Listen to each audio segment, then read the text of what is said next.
also have over many billions of dollars going Africa every year, out of Africa every year, for what we are calling overseas healthcare.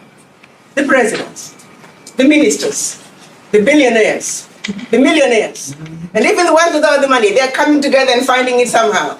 They're all going outside Africa for healthcare. That has got to stop. So we plan to have 5 of these regional hubs, which are basically going to be developmental hubs for each region with downstream development. We're going to have hotels, 5-star hotels. So now, these heads of states no longer have an excuse, because we're going to bring the best of the best surgeons, the best educators, the best everything, because it's all here in abundance in the diaspora. We're going to bring it to Africa. And we, the diaspora, are going to take responsibility for building our Africa the way we want it.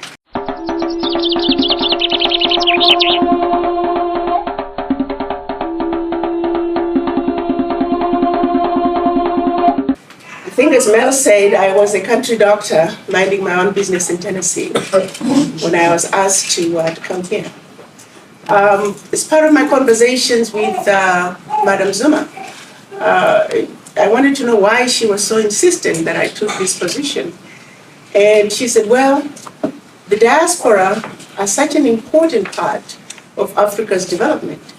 The heads of states are very clear about how there cannot be sustainable development in Africa without the significant participation of its children in the diaspora. Starting from those who crossed the Atlantic in shackles, and those who left much later in search of greener pastures. The reality is, for Africa, the brain drain has been enormous. And Africa cannot build itself without repatriation of those brains. The real issue now for the African Union, through its African leaders, is the how. So she said, we're all grappling with the idea and how to bring the diaspora together. And she said, I don't have a plan either. But she said, you are a woman. I've given you the platform, so figure it out. So this is where we are. That is the call from the chair who appointed me. Yes, in addition to promoting Africa in the Americas, and right next to that, and I have reversed it. If you look at my mandate, is the promotion of Africa in the Americas and the diaspora. I have reversed it. My first priority now is the diaspora. Because when it comes to the sheer survival of the continent, the diaspora must be front and center. My talk today is going to be in 3 parts. I'm going to start talking about who we are and where we come from. Or rather start with where we come from, who we are, and way forward.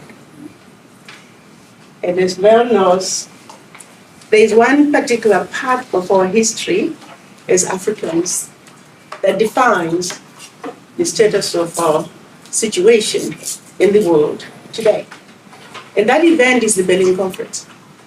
And I've taken it and made it my mission to make sure that every person of African descent, in order for you to understand why Africa is where it is today, you must understand the Berlin Conference.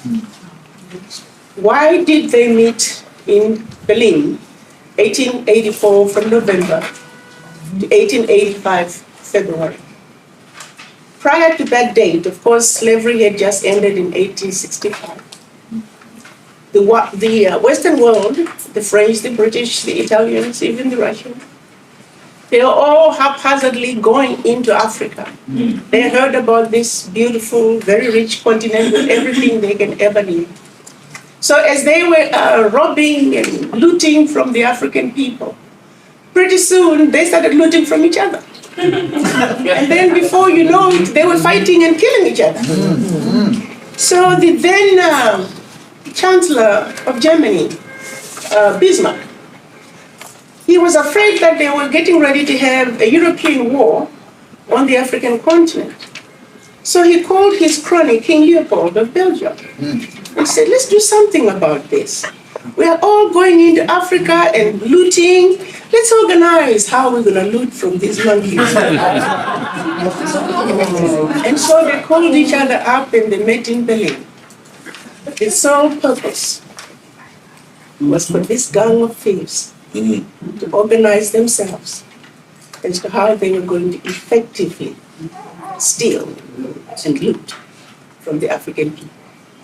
How they were going to effectively put a system in place to see to it that the African people and the continent were forever defeated and dominated.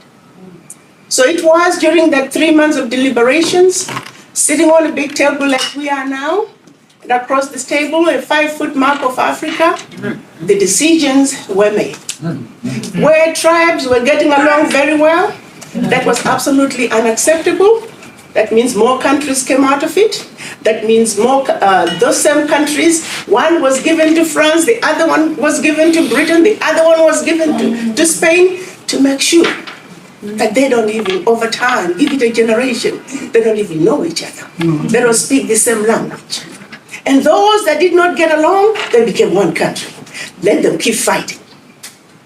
So the Berlin Conference was a strategy to see to it that the Africans are forever defeated.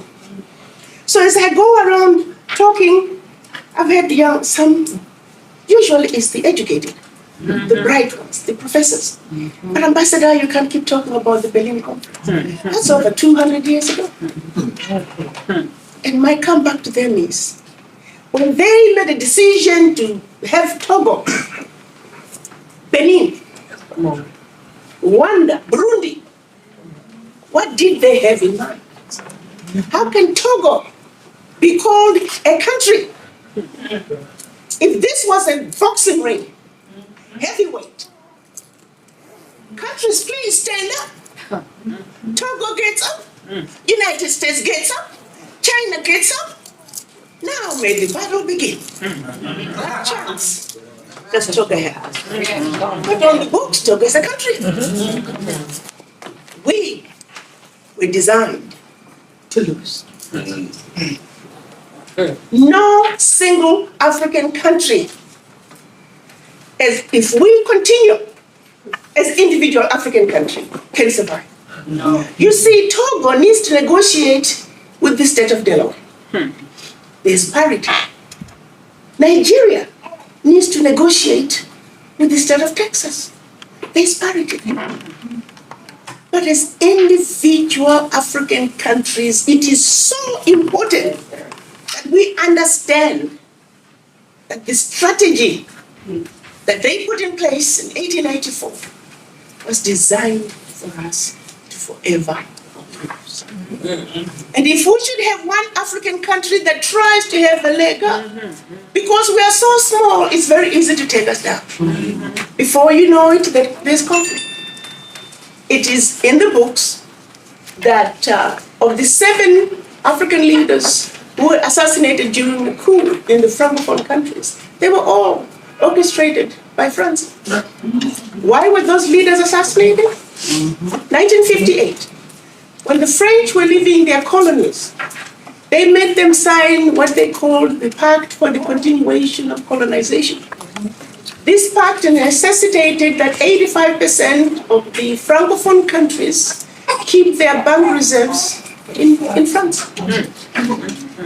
Sadly, that pact is still in existence today. So when the leaders who were now opening their eyes and saying, this does not make sense.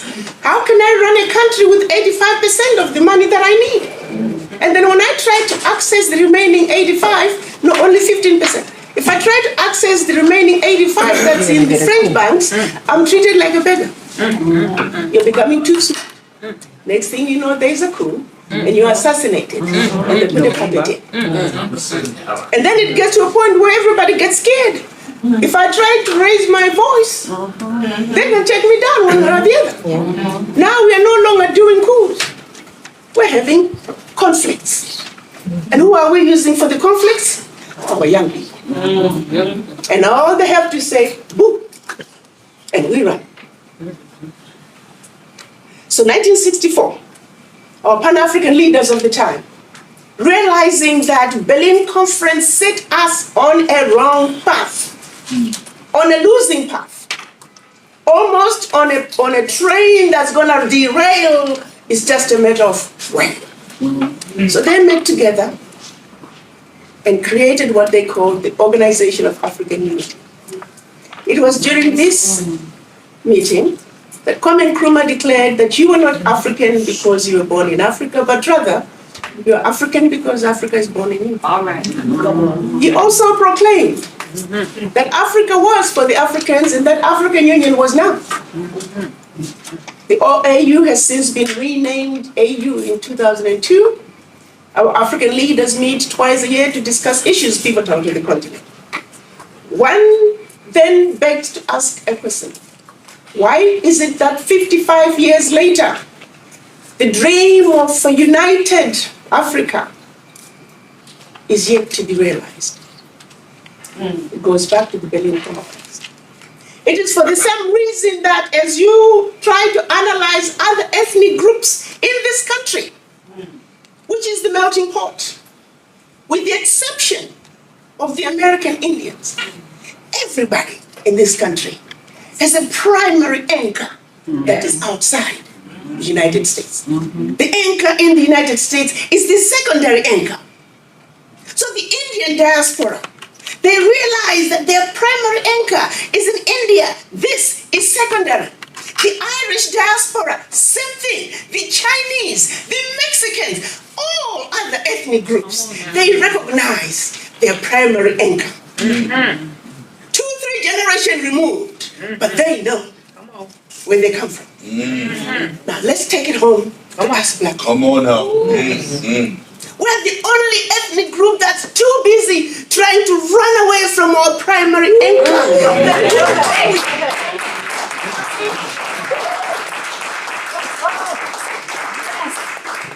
We are just floating like sails without an anchor. And until we realize that we must accept our anchor, our primary anchor, and connect with that primary anchor, there is no future for us. We shall forever be floating. We shall forever be controlled. Let me take it home a little bit. Those of you who are Africans, you might take continental Africans. You might take your friend, one of your sisters, brothers who happens to be white to Africa, and they work at Walmart. Guess what happens when you go to Africa? They're put on such a pedestal. You know what I'm talking about? Simply because of the color of their skin. Why is that? Let's take 2 black men and put them in the same room with one white man. Guess what? The 2 black men are so busy trying to distance each other so they can form an alliance. Let's reverse the tables. Now, it's 2 white men and 1 black man. The 2 white men stick together like Superman. Somehow, we can't even trust ourselves, let alone each other. Why is that? And we are the only race that does that. So the colonization and the legacy of slavery that we have gone through, it is deep. And until we recognize that we are suffering from this affliction, we can't begin to heal. Yes, yes. Which is why it is imperative that we have a serious conversation with the image in the mirror. Because the healing begins with you having that serious conversation. Asking that image in the mirror. It's a very important question. Who are you? Why do you think the way you do? I attended a family gathering with one of my friends, African American, and 2 of the family members came in dressed in dashikis. And one aunt particularly took umbrage to that. Wanted to know what's up with these dashikis. She felt that this was cheapening their event. Because the 2 cousins came in dressed in dashikis. So our issues are huge. I was addressing a group of young people, and they were talking about DNA testing so you could know where you're from in Africa. These were young African diaspora, African Americans. And they said, no, I'm never going to do my DNA testing, because if I do and identify where I come from, this government might just send me back. We have a lot of work to do. We have some serious work to do. Last year, I was informed of a situation at Cornell where the African American students were protesting against the continental and Caribbean students, claiming that they were getting preferential treatment. They wanted me to issue a statement. I said, what is the statement going to do? I said, I need to go see the children. All right now. They need to see me. Feel me, and I need to feel them. So we flew to Cornell, and we had a town hall session. And in my speech, I asked the children, I said, if the issue was the quota for black enrollment, as they said the continental and Caribbean students are being used to fill the quota for black enrollment. I said, if the issue was enrollment, and the issue was foreigners, did it occur to you to go to the administration and also complain about Asian enrollment, Asian quota? They looked at me like, are you crazy? And I said, secondly, did it occur to you that maybe you could go to the administration and say, please, the quota for black enrollment is too small. Yes. Let's increase it. Right. There you go. Yes. Yes. But instead, the mind that's suffering from the legacy of colonialism, the mind that's suffering from the legacy of slavery, said, go after your sister. Go after your brother. So we find ourselves fighting over crumbs under the table when there's a 10-course meal going on the table. So instead, how do we get ourselves out of that mindset? It starts with that conversation with the image in the mirror. And when it comes to our children, we have a responsibility to let them know that you're not in a good place, that your thinking is in the wrong lane.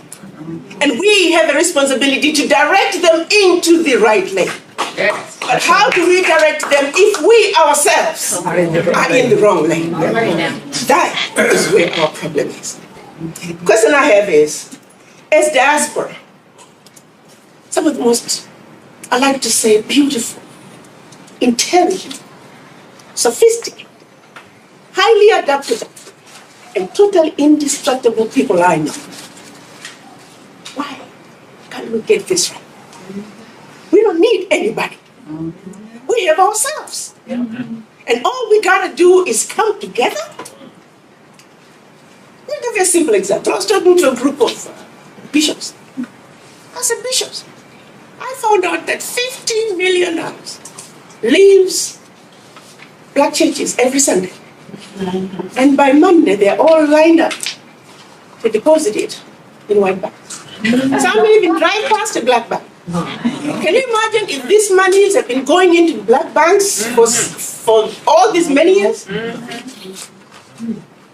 Our banks will be in a different place. You see, others take that money and fund each other. I don't know how many of you remember when President Trump met with the African leaders.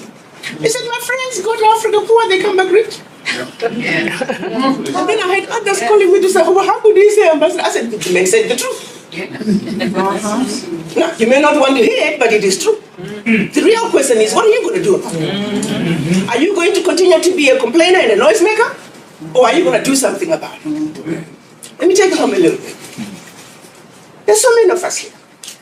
If we were to say, we have a credit union, and everybody commits to opening an account, it's still your money. $10 a month. Just take 10 million out of the 55 million, 50 million in this country. That's 1.2 billion in 1 year. By just opening an account in a credit union It's your money. But guess what I could do with that? I can then turn around and go to the African Union and say the diaspora in America are sitting on a credit union with $1.2 billion, and everybody would only be put into it, your account would only have $120. No brainer. Guess what can come out of that? Oh, thank you. But it is even more crucial that we come together now.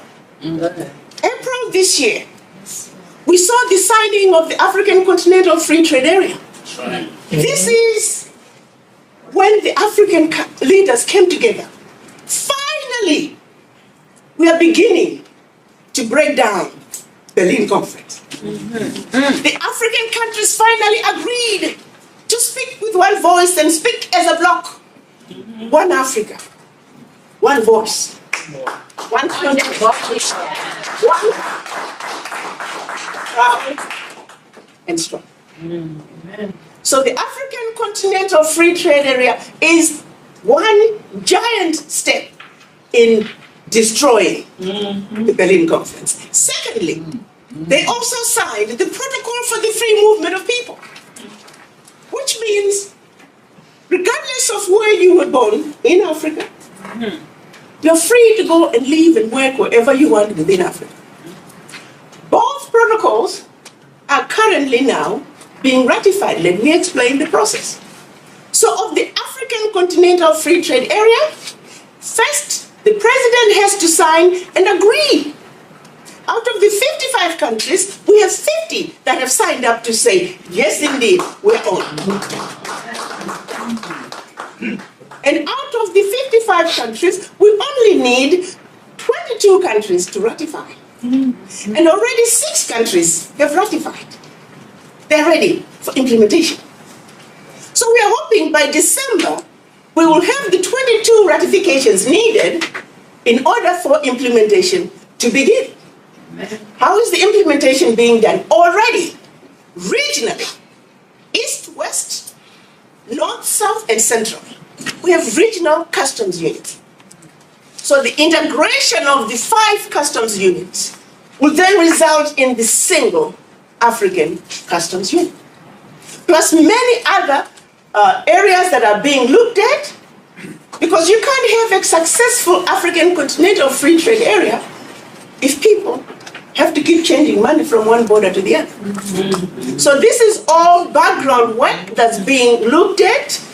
So when the process of implementation comes, Afri-Exim Bank is working on that. They say we must have a single African currency. Otherwise the Continental Free Trade Area is not going to succeed. The protocols for the free movement of people, over 30 countries, heads of states have signed.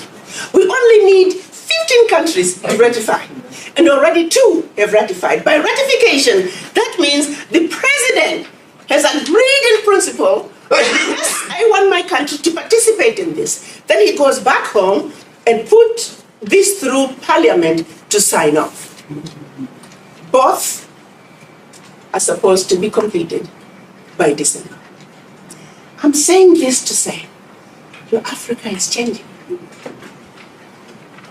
Everybody else is watching and strategizing on how to get into Africa when this happens. And we're the only ones who are not strategizing. And I'm sure when the others are flooding, they are already flooding into Africa, we will continue to complain. I'm here to tell you that in spite of the exploitation that has gone on in Africa for centuries, guess what? They've only tapped maybe 10%. Africa is extremely undervalued. Yes, yes. I'm here to remind you that you are descendants of the original continent.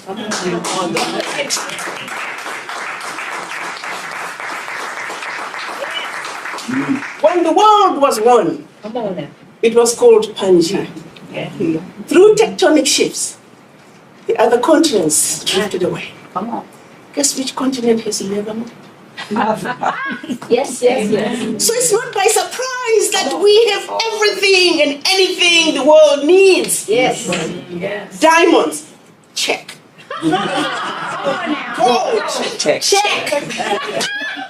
oil, Check. cobalt, Check. vibranium, Come on. check.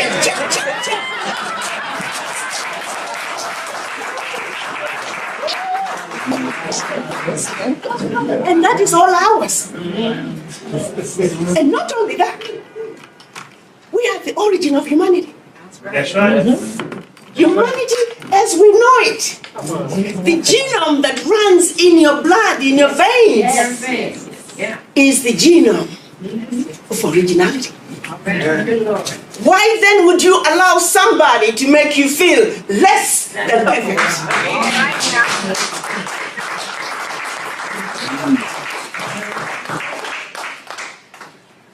Speaking of the pigment of ours, the melanin, that seems to scare some. It's original. It's a sign of originality. Anything else is lack thereof.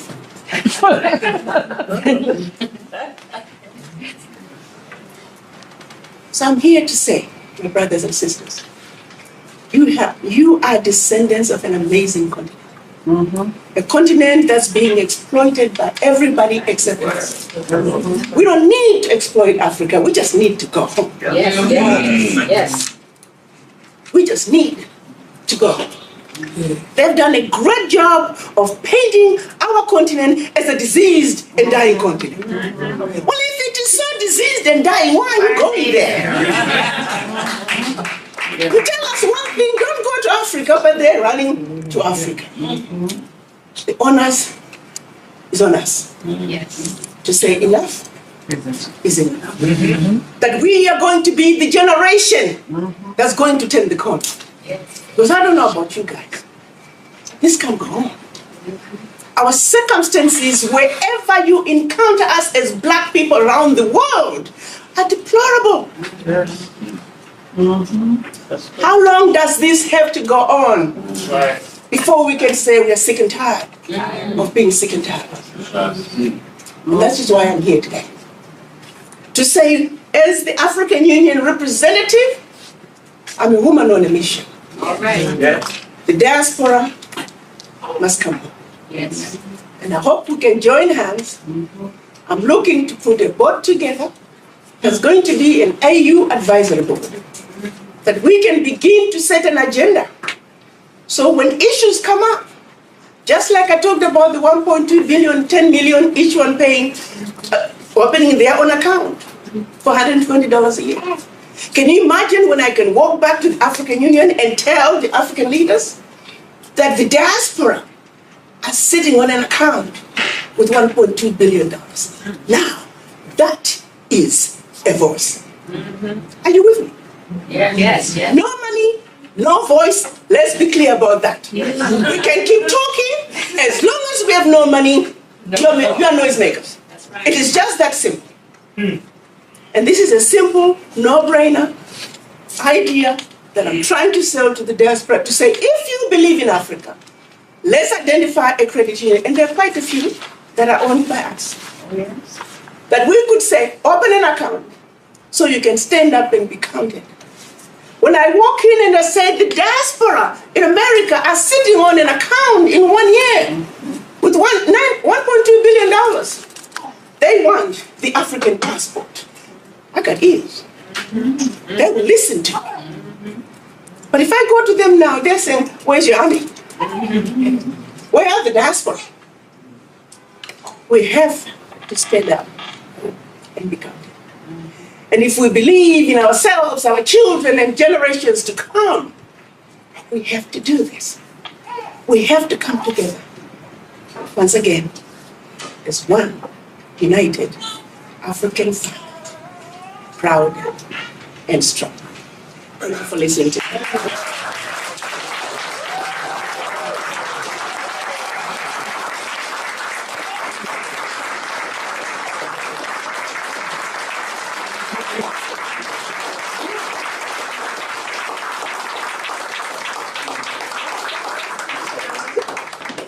We take a moment of package this presentation into a video that can be disseminated widely. I hope there are plans for you to visit every campus in the United States. And then finally, I love the idea of the Continental Diaspora Bank. It's something we've discussed with Dr. Ron Daniels. Help us narrow down and identify that credit union for us to support. I'm ready to write my check today. Thank you, Madam Ambassador.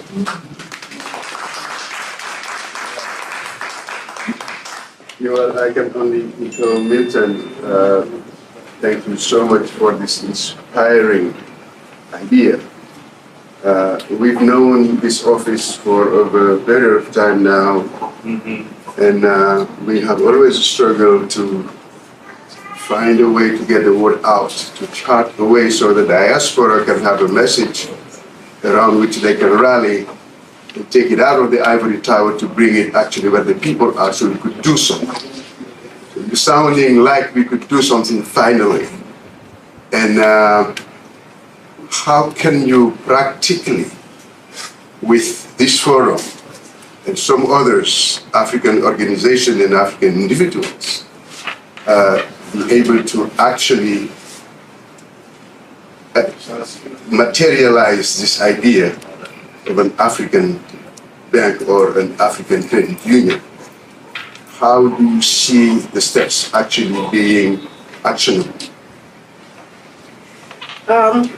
Thank you, my brother. My plan is to continue to run around like a chicken without a head.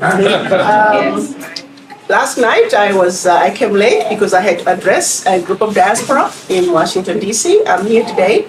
On Tuesday, I'm going to Charlotte. From Charlotte, I'm going to Jackson, Tennessee, believe it or not. Then I'll end up in Nashville. From Nashville, I'm ending up in Philadelphia and then Reading, PA. Then I'll be back, Boston. To answer both your questions about the credit union, in Boston, there is a group of diaspora who have started just finished registering a fairly new credit union. I'm eyeing them. So I'm also going to be meeting with them when I'm in Boston on the 6th to try and see how we can work together and support them as AU, and let's use that as the credit union that we can all rally on. Just open your account and just deposit your money. So I'm eyeing the one in Boston. There's another one in Mississippi, but I'm tending to lean more towards the one in Boston, unless others do come up that can be by recommendations. And also in terms of trying to say, how do we bring this, how do we actualize it? Again, and now I'm hoping by the end of the year, and I'm going to be counting on all of you, we need to have an advisory board that meets quarterly to decide on way forward. For example, with this credit union, it is the advisory board. These funds, we agree they're going to be used for bigger projects. I equate an example of somebody wanting to get a gas station. That's all nice and good. But why do you want to get a gas station when you can own an oil rig? You see, whereas before, it seemed like it's so far-fetched that we can't own an oil rig. Guess what? That's why I'm here. I'm here to open doors. When the diaspora are together, I can open just about any door you want. I can think of opportunities right now. I was just in Zimbabwe. There are mines that the president would like to see opened. Just come and start working. This is true. These opportunities are all over. But because of a little bit of money, we are not able to access them. With that $10 a month, Yes. organizations can own a gold mine. You can own several gold mines. You can own cobalt. I found out Zimbabwe has the largest reserves of iron ore. 45 trillion metric tons. I didn't know that. The next largest is Australia with 33 trillion. They need a mine to mine the iron ore. That's a great opportunity. Great opportunity. And getting started, I was looking at the figures, it's a no-brainer. Together, we can do that. I could go from one country to the other, to the other, to the other, and present opportunities that diaspora can get involved in. But that can only happen when we come together. So that's one area. The second area, I have done a presentation to the chairman of the African Union, and presenting my vision and the programs that I would like to implement, and some I am in the process of implementing. But the biggest one that's of particular interest to me is the Wakanda villages. And I renamed it Wakanda after Black Panther. Remember what Madam Zuma said to me? She said, figure it out. So I pondered over how am I going to bring this crazy group of people who are scattered from all over the place, and we're all coming with different ideas, just like we are, like any other family. I said, this group of people, like any family, you got your menopausal mother, you got your schizophrenic aunt, Okay. you know? But we still are one big happy family. We don't disown each other. I started by itemizing the issues that Africa is dealing with. Let's look at healthcare. If all the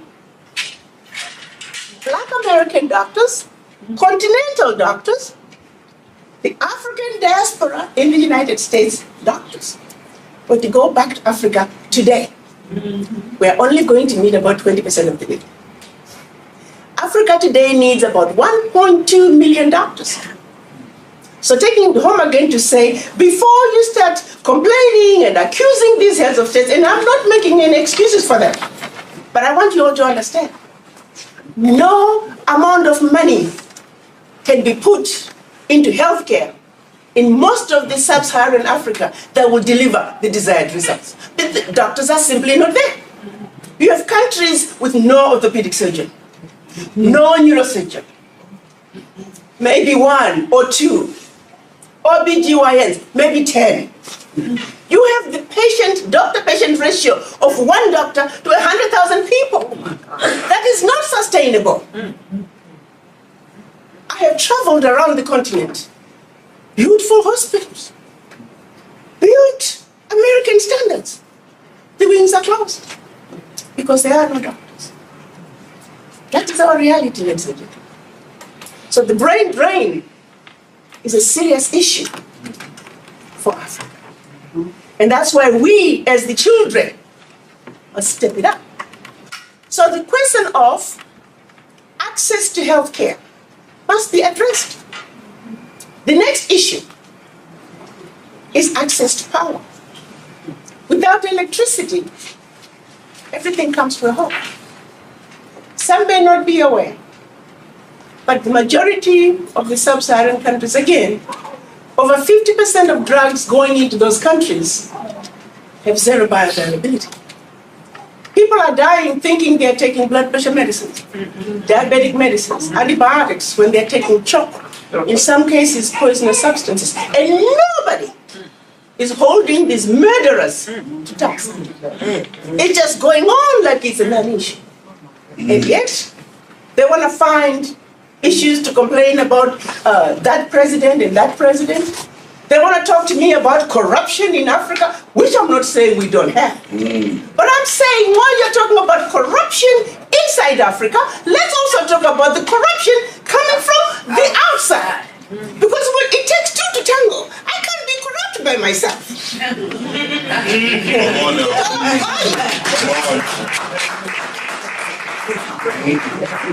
The dollar value of the corruption coming from outside Africa is significantly larger. But you see, they want us to focus on the piddly little issues, while the big looting is going on. I use an example of a head of state who stole $1 billion. So there he is, walking right past me carrying $1 billion in his briefcase. And then on the other side, there's France, who is taking over $500 billion out of Africa every year. So here comes France walking by with $500 billion in his briefcase. You want me to spend my energies on this one with $1 billion? While completely ignoring the one with $500 billion and has been doing it for centuries? Come on now. I know. There's something wrong with this picture. But they want us to be completely blind of what France is doing. You want to buy cabbage in the Francophone countries? It's from France. You walk into the grocery store of most Francophone countries, it's all from France. The oil, discovered and yet to be discovered. The minerals, discovered and yet to be discovered. They all belong to France. And the Francophone countries get royalties. Are you getting my point? Yes. That rather than finding ourselves, say they're complaining about somebody who bribed you trying to get your visa to go to Nigeria, let's talk about the real issues. And that's where we need to begin. Our 500 billion must stay in the continent. Maybe we won't need to bribe anybody. But there's some bigger issues that we, as children of Africa, must understand the games that are being played. So going back to what I was trying to say, now, which questions are we answering? So healthcare, the idea of building what we're calling the diaspora centers of excellence, where we, the diaspora, what is needed in Africa is capacity building. And we as the diaspora, we have a responsibility. While we may not want to go and relocate to Africa, but you could take a contract, go teach. So if you're a doctor, we want to open a 1,000-bed hospital. The beauty is that now I have 2 presidents competing. Zambia was the first one to give us land. And when I was in Zimbabwe 3 weeks ago, the president of Zimbabwe had heard about my land, the land we got from the president. He said, so I heard they gave you a little bit of land. And I said, yes. He says, they have a lot of land. They should have given you thousands of hectares. And I said, well, Your Excellency, this is all I have. He said, okay, what would it take for you to come to Zimbabwe? And he said something that was very funny. He said, well, my sister, let me tell you. You see, Victoria Falls is like a woman. If you're looking at her from the Zambian side, you are seeing her back. And when you're looking at her from the Zimbabwe side, the choice is yours. He said, tell me how much land you need. Initially, I said 300 hectares. He goes, only? And I said, okay, then if you say it, I'll go up to 1,000 hectares. He says, no, you're not. In a nutshell, they're looking into, he has already called the team. I met with them before I left. It's in the special economic zone, prime location in Zambia. The president is ready to give 1,000 hectares, plus any more that we need to the diaspora, to open this village. So 1,000-bed hospital, teaching hospital, with a university. Do you think we can have problems running those 2 entities? Absolutely not. Everything and anything and any specialty we need is here in the diaspora. Then, we also have over many billions of dollars going Africa every year, out of Africa every year, for what we are calling overseas healthcare. The presidents, the ministers, the billionaires, the millionaires, and even the ones without the money, they're coming together and finding it somehow. They're all going outside Africa for healthcare. That has got to stop. So we plan to have 5 of these regional hubs, which are basically going to be developmental hubs for each region with downstream development. We're going to have hotels, 5-star hotels.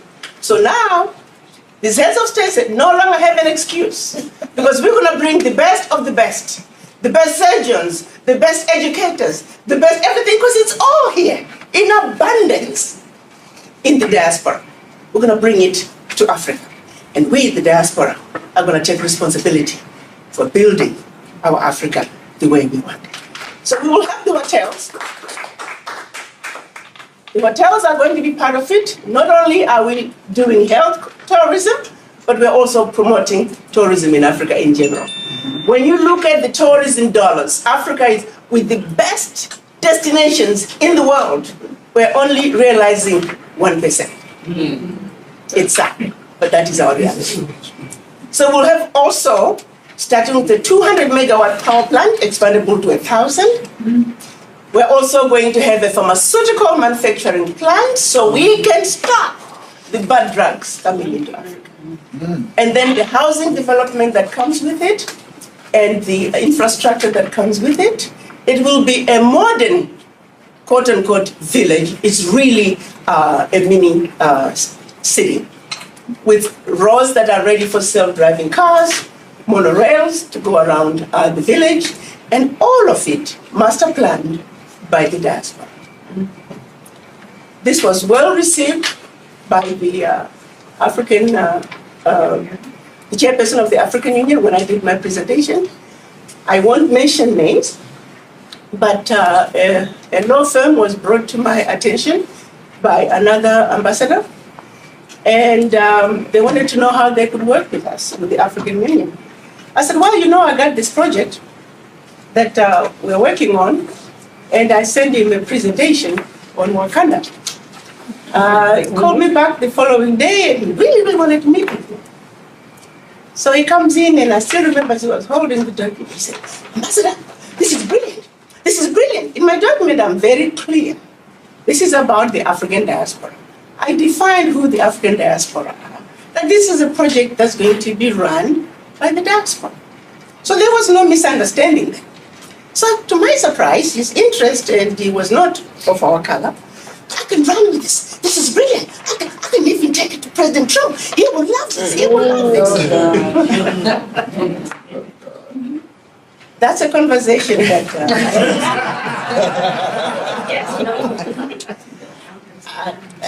may I just say, the interest was quite amazing.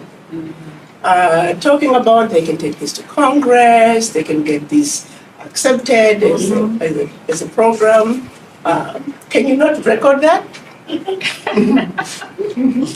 off. Cut that out. I need to see the camera now. I would want the ambassador to say something about what she's envisioned for you. One of the things I noticed about most of the people sitting around the table, a lot of them got gray hair.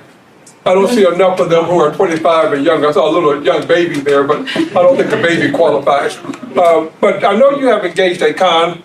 You've engaged some of the NBA basketball players. We had David West in the audience last week, TJ Warren from the Phoenix Suns, and I tried to get myself a contract with those guys, but they wasn't listening to me. But I'd like to hear what your vision is for generating support among the next generation and preparing them to assume their role. Also, women. I know women have been at the forefront of your mission, and you have worked to empower women.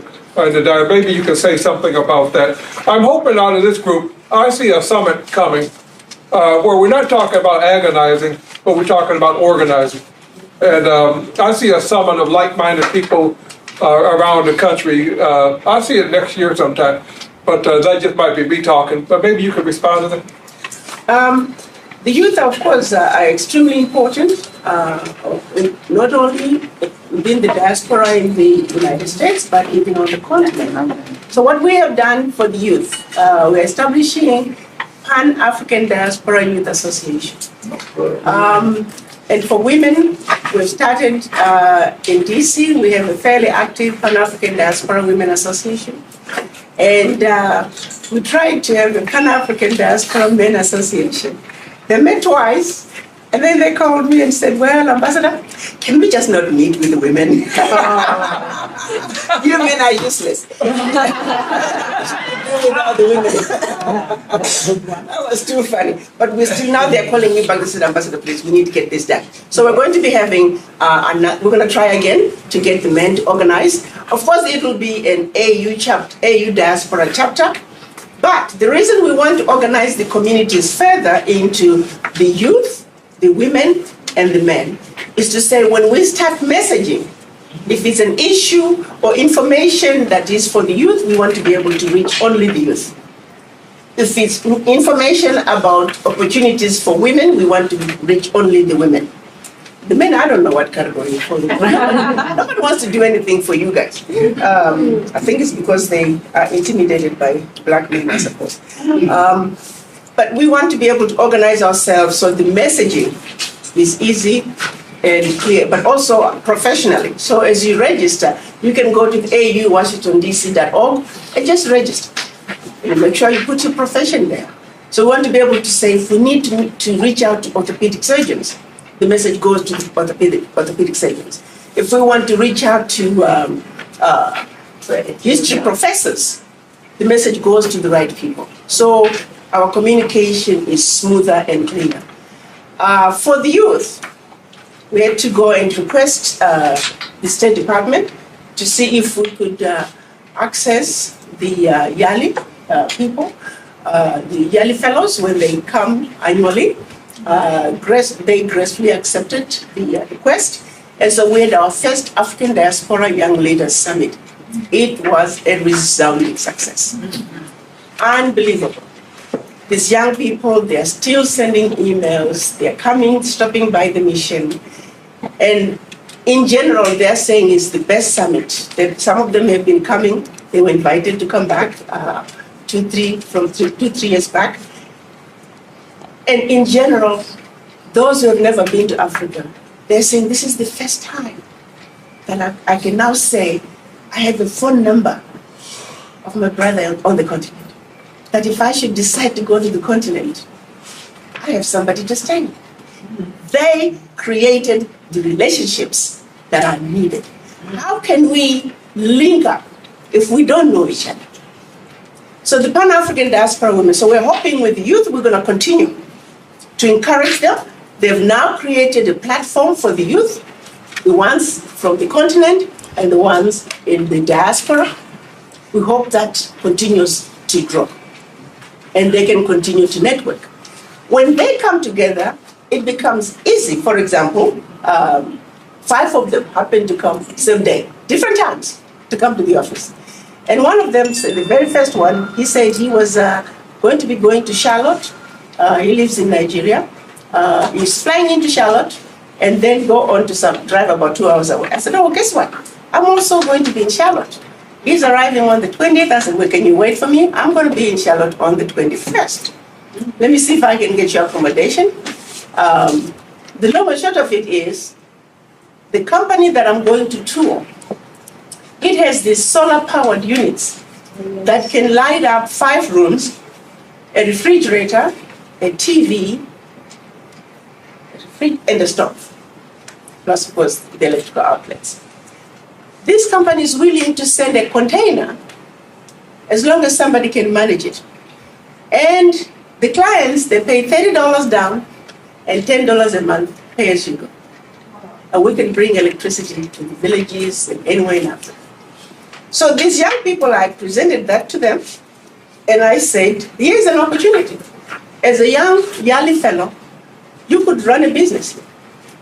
You could provide power to so many people. So they're going to be renting a car, and they're coming to join me. We're able to organize accommodation for them. That's what we can do when we come together. And I'm challenging them to say, this is such a no-brainer, that we can have all the young YALI fellows doing that and bringing power to Africa. And then I get another call when they started circulating that I was coming in Charlotte. And my diaspora contact calls me, says, well, Ambassador, Singer, I guess he's from North Carolina, Singer sewing machine. They have about 100 machines they want to give. And there could be more, but they want to know where to start. So they have their headquarters in DRC. So I reached out to one of the Padua women. I said, you're from the DRC. There is an opportunity here. Since their headquarters is in DRC, maybe we could start with DRC. She said, sure, Ambassador, so she's coming too. So again, when we network, this is what can happen. As the projects come, because we are connected, we can disseminate the information, and that's why it's so important that we come together and stand up and become. Okay, I have to make some executive decisions here. Right? And I'm gonna do the following. and bear with me because we have a time constraint. And what I said from the beginning is that our principal purpose for being here was to hear from the ambassador. Right. And I think it's been worthwhile.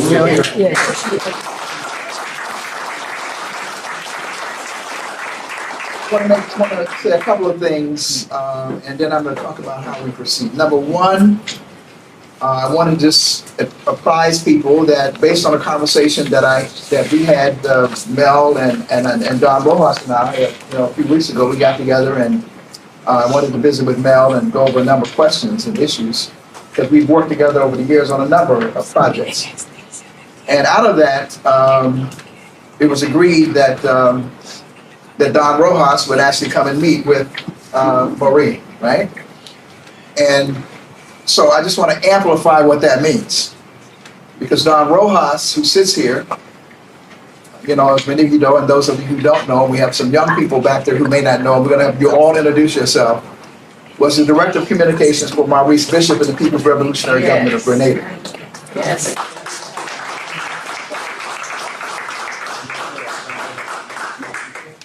He was also the Director of Free Speech Television. Free Speech Television. I remember that. And of course, he was the editor of the Amsterdam News and general manager of WBAI. And most recently, he was called upon by Professor Sir Hilary Beckles of CARICOM to create University of West Indies Television. He is the one who's responsible for that. Right?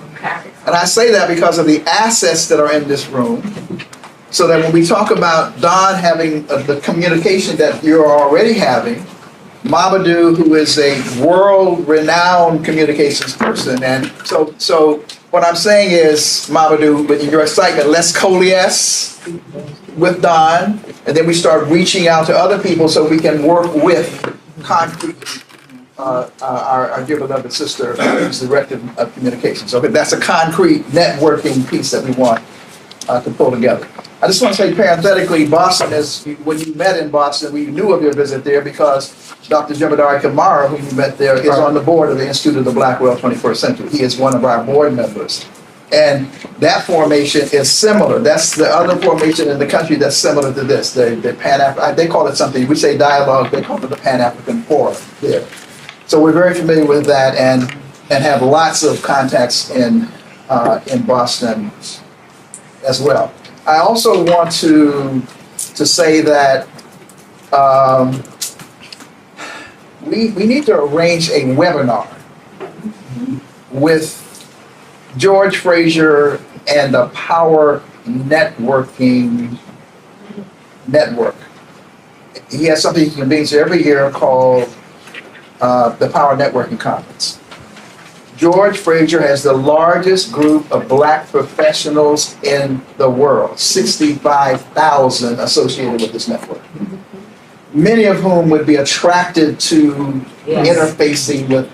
So we need to, the conference is not until next year, but the urgency of the moment suggests that I would like to facilitate a conversation with George Fraser and a webinar with some of his key people, because there are people in there who have significant resources, but they could be plugged into some of these specific projects. So I just wanted to mention that as a piece as well. And of course, those black banks that you just referenced, they are most recently with the African Methodist Episcopal Church have launched a major initiative to aggregate those black banks. Reverend Jonathan Weaver. Yeah, well, Weaver, there's a whole bunch of folks like that we're all connected with, who could be, very, but they just launched there's a whole thrust in this direction that's moving. So I just wanted to signal that, and also to say that I think the idea of this advisory committee is wise, because as you navigate all of the dysfunctionalities and the this and the that and so forth, it is good to have some people who can help you with eyes and ears and help to do that as well. What I'd like to do in the interest of time is to say this. There's no way that we can complete the agenda that we have as stated, right? This is just not functional. And so therefore I think we need to do we'll make a modification. We may have to have a special meeting, or we may have to do something along those lines. We'll figure that out.